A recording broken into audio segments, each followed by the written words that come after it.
This episode is dedicated to Mike Marsh, Dylan DeMarco, and Semenya Kurovska for becoming our newest Southpaw supporters and helping to make this project possible.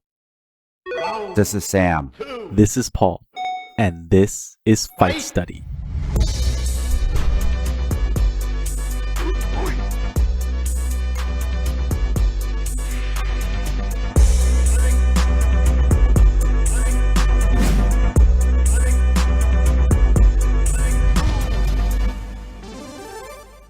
UFC 257 was the first pay-per-view of 2021, and the promotion delivered. In the main event, Dustin Poirier defeated Conor McGregor by KO at 2 minutes and 32 seconds in round 2.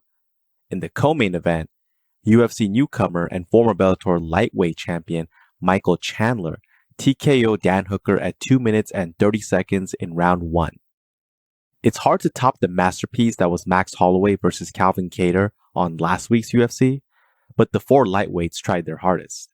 In fact, both Poirier and Chandler made history. Poirier became the first fighter to knock out McGregor in MMA, and Chandler became the first to TKO Dan Hooker with punches to the head. The fights themselves weren't very long and are worth the viewing if you could find them floating online.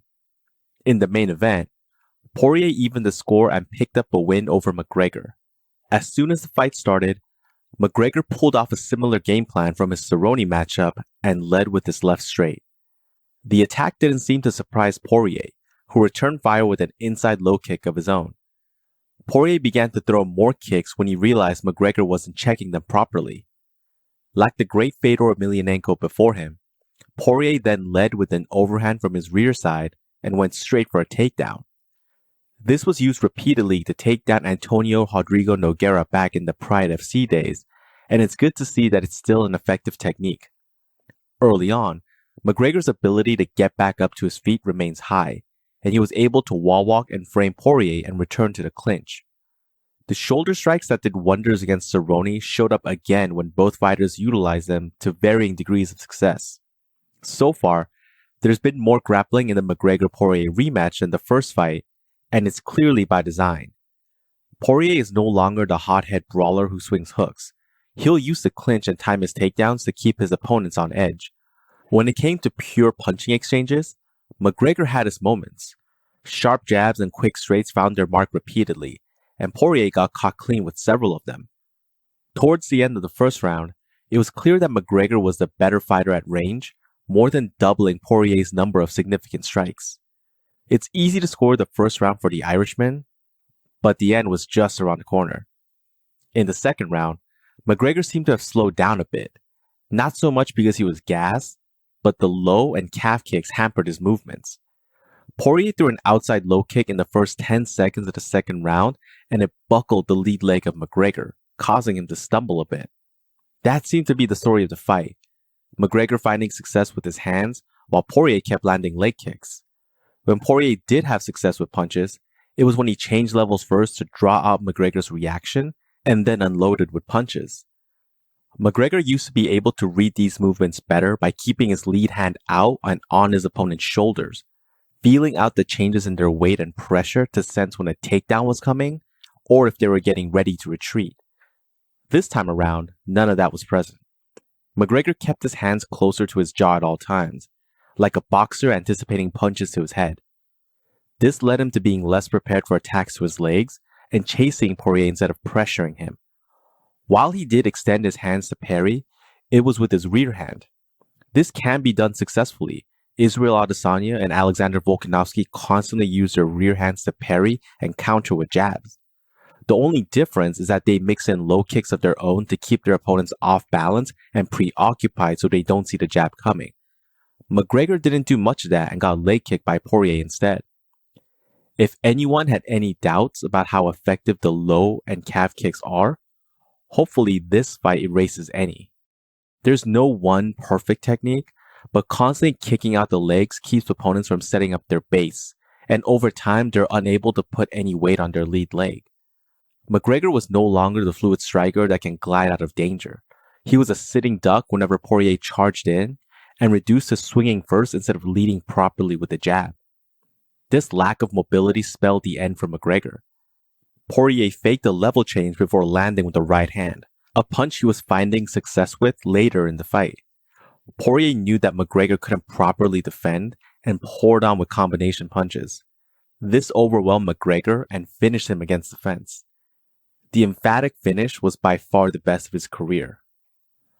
Poirier's career has come full circle. He told McGregor that, quote, "Your coach is right. I can't forget the first fight, but I can't forgive myself and I have," end quote. Easy for fighters to get caught up in emotions before and after they compete, but rarely do they learn from them. It's evident that Poirier took his loss against McGregor and others and learned. He changed weight classes, added more to his offensive arsenal, and committed to improving his defensive flaws. That kind of improvement is what can make a dangerous fighter a champion, which Poirier has already done, even at an interim level. With Nurmagomedov no longer actively competing, it's very possible that Poirier can emerge as a top dog in the division. There are fighters like Charles Oliveira or Rafael dos Anjos that might give Poirier stylistic issues, but he stands a good chance against anyone in the top 10. Whoever they match Poirier up with in the future is in for a long night. Or a short one, depending on how long it takes for Poirier to beat them. For McGregor, his title ambitions are a bit murkier. Granted, he lost to Poirier, but he's now 1-2 in his last 3 fights, 1-4 if you count his boxing match against Floyd Mayweather Jr. The fact that this record comes in 5 years doesn't bode well for his future. Fighters like Dominic Cruz insist that ring rust isn't real, but it's not entirely true. Inactivity affects every fighter differently, and everything must be considered for a successful comeback, including the opponent. While being away from competition, McGregor never had to deal with the new calf kick tactic of modern MMA. It's not that it didn't exist while he was competing. He never got matched up with someone that could exploit that weakness. This might be a good time for him to try and get back to his feet with the matchup against Nate Diaz. Both are coming off losses and are 1-1.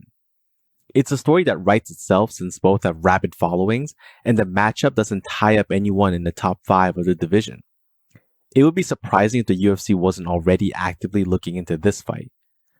McGregor claims that he wants another fight after he regroups, but who knows how much of his future is actually in fighting. For the most part, he's accomplished everything he can in his career, short of a successful title defense. It might be hard for him to find motivation with plenty of money in the bank and a growing family to tend to. If anyone can walk away from the sport without a second thought about his finances, it's McGregor. In the co-main event, Michael Chandler made quick work of Dan Hooker. Despite being oversized by quite a bit, Chandler didn't let it faze him. Chandler started by pressing forward and pressuring Hooker towards the fence. By squatting low, Chandler made himself an even smaller target. Even if Hooker is known for his leg kicks, it's hard to throw anything effectively while on your heels moving backwards. When Hooker did throw kicks, Chandler responded by retreating back or letting the kick land and moving his leg in the same direction, taking some of the sting off it. Chandler's movements and sudden attacks are reminiscent of a prime Tyron Woodley, right down to the rapid level changes and lead straights to the body. Being shorter fighters in a division where the average height is around 5'10 or so, the stockier athletes find success by dipping low and aiming their strikes towards an opponent's midsection. This forces their opponents to lower themselves or bring their hands down to protect their body, leaving their heads open for attacks. This strategy paid off handsomely for Chandler. Constant attacks to the body combined with pressuring Hooker backward left him vulnerable to the lead left hook. The hook landed perfectly, dropping Hooker and setting up the TKO finish. Michael Chandler is on cloud 9, but let's be careful here. We've seen former champions have great debuts in the UFC, only to fizzle out in following matches. Will Brooks had back-to-back wins over Michael Chandler and made his UFC debut shortly after, winning his UFC debut as well. Right after that, he lost 3 fights in a row and then got cut by the promotion. More recently, Ben Askren quote-unquote won his UFC debut against Robbie Lawler, only to lose spectacularly against Jorge Masvidal and Damian Maia. Expectations should be tempered for what he can accomplish in a crowded division, but nevertheless, he did have an impressive performance. A common criticism of Chandler was that his competition in Bellator was never that stiff, and the fact that he got knocked out by an active featherweight didn't seem like a good sign. Let's not forget that at the lower weights, there's strong competitors in all major promotions. Eddie Alvarez, Justin Gaethje, Anthony Pettis, and Ben Henderson were all champions in other promotions before wearing UFC gold around their waist. If anything, this makes it seem feasible that current Bellator featherweight champion, Patricio Freire, could transition over to the UFC and give Alexander Volkanovski a run for his money. Chandler is now in a prime position to fight just one more top contender before competing for a title. Allegedly, Oliveira turned down the matchup with Chandler, citing not enough time to make the lightweight limit. He's also hinted that he feels that he's done enough to be next in line for a title, so he might not be willing to budge. After all, why risk a title shot for someone that's 1-0 in the UFC? Justin Gaethje is coming off a loss, but he might consider a fight against Chandler as a way to jump back immediately into title contention with the victory. Gaethje also didn't take too much damage from his last fight, so he might still be competition ready. Hooker took a big gamble in fighting Chandler, and unfortunately, it didn't pay off. Although he's now lost 2 in a row, that doesn't mean it's the end. After a lengthy time off to recover, there's another fighter in the weight class that could prove to be an interesting matchup. We all know that Tony Ferguson is always looking for a dance partner. Ferguson is also 0-2 in his last 2 fights, but he's still a big name in the division and could prove to be a good measuring stick for where Hooker stands among his contemporaries. A loss for either fighter could send them tumbling out of the top 10, but at least we can get a bigger report of where everyone stands in the rankings. Finally, we have some more clarity in the division. Charles Oliveira beat Tony Ferguson to establish himself as a clear title contender. However, he's going to have to figure out how to stand out even further after this UFC card. Before UFC 257, Justin Gaethje was ranked at number 1, Poirier at 2, Oliveira at 3, McGregor at 4, Ferguson at 5, and Hooker at 6. There's bound to be some shakeup in the division now. Poirier just beat the number 4 ranked lightweight and has a win over Gaethje that's still pretty recent. Chandler's quick finish over the number 6 ranked Hooker catapults him to the top 5, with McGregor and/or Ferguson getting the bump down. This could be the perfect time for the UFC to host a mini tournament with some combination of Poirier, Gaethje, Oliveira, and Chandler, but that would be indulging in fantasy matchmaking. It seems at this point, Nurmagomedov isn't going to come out of retirement to defend his title. If that's the case, the UFC should move forward in crowning another champion. If by some miracle Nurmagomedov does come back, he can get an immediate title shot since he never lost the belt. Nurmagomedov specifically gave up the title so he wouldn't tie up the division, but the UFC seems to have done that anyway. That's odd, considering they had no problem putting together a new title match between top contenders when Henry Cejudo retired and gave up his bantamweight title. It could be that Nurmagomedov is too much of a draw for the UFC to simply let him walk away without a few more paydays. Or maybe they don't like the fact that he simply retired while still at the top. Either way, this is entirely the UFC's fault. They waited so long until they gave him a title shot, and by the time he became champion, he was already planning an exit from the sport.